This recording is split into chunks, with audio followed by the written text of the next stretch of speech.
네, 여러분들 안녕하세요. 반갑습니다. 아침 이른 시간인데 좀 많은 분들께서 와주신 것 같아서 너무 감사한 말씀 드리고 싶고요.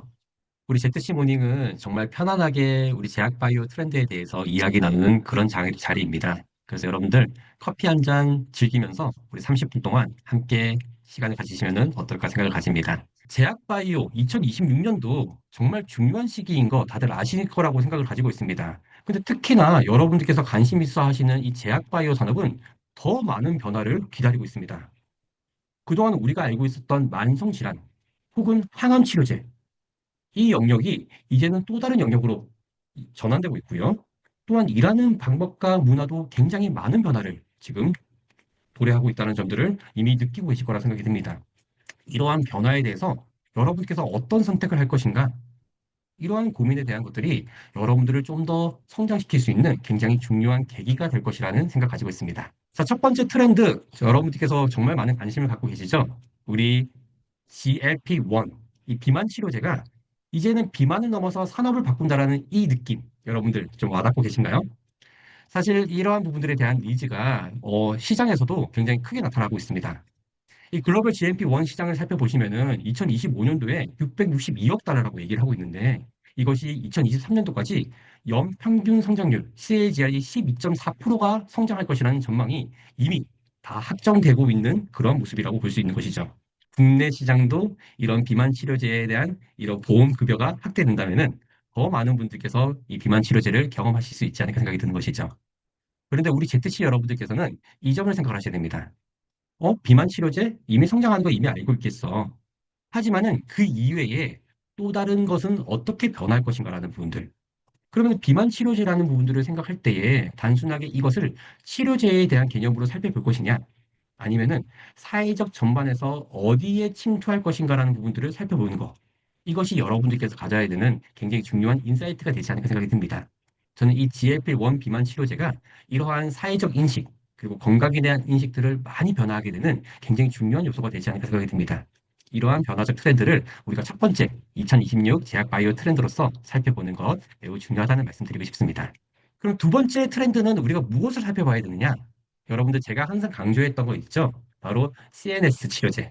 네, 우리가 알츠하이머뿐만 아니라 여러 파킨스 병들에 대한 이 치료제가 과거와는 달리 이제는 굉장히 기회의 상징으로 부각되고 있다는 것들 항상 강조를 해왔었습니다.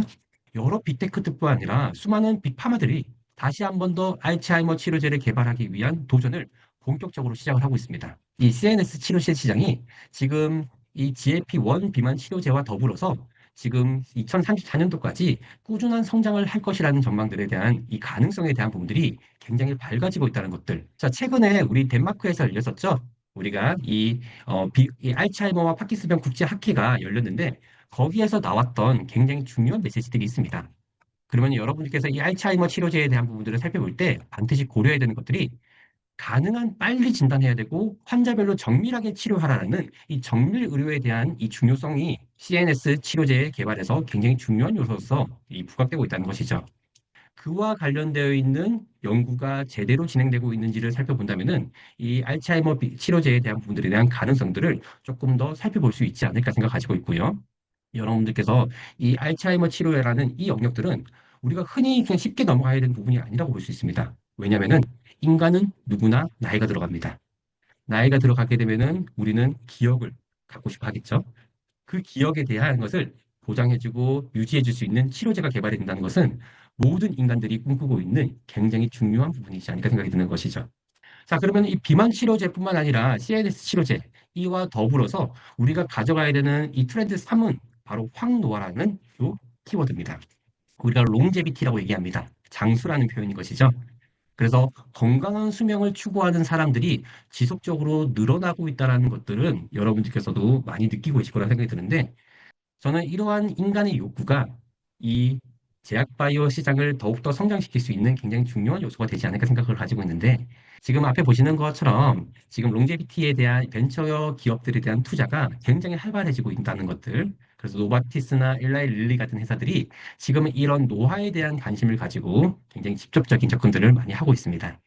저는 이러한 노화라는 이러한 이 컨셉 자체와 이런 키워드들이 어떻게 보면은 앞으로 GLP-1 다음에서의 약간 우리 제약바이오 시장을 이끌어 나가야 될 굉장히 중요한 모달리티가 될 수 있지 않을까라는 생각 가지고 있습니다. 자, 그래서 우리가 살펴보기 위한 이 일곱 가지 트렌드들을 앞에 보시는 것 같은 이 한 장의 표로서 정리를 한번 해봤습니다. 이 일곱 가지의 트렌드는 결국에는 2026년도가 끝나기 이후에도 그리고 2027년도까지도 우리가 살펴봐야 되는 되게 중요한 요소로서 접근될 것이기 때문에 여러분들께서 이 제약바이오 산업을 이해하는 데에 더 재미있는 또 풍부한 스토리텔링을 더 만들어낼 수 있지 않을까 생각이 듭니다.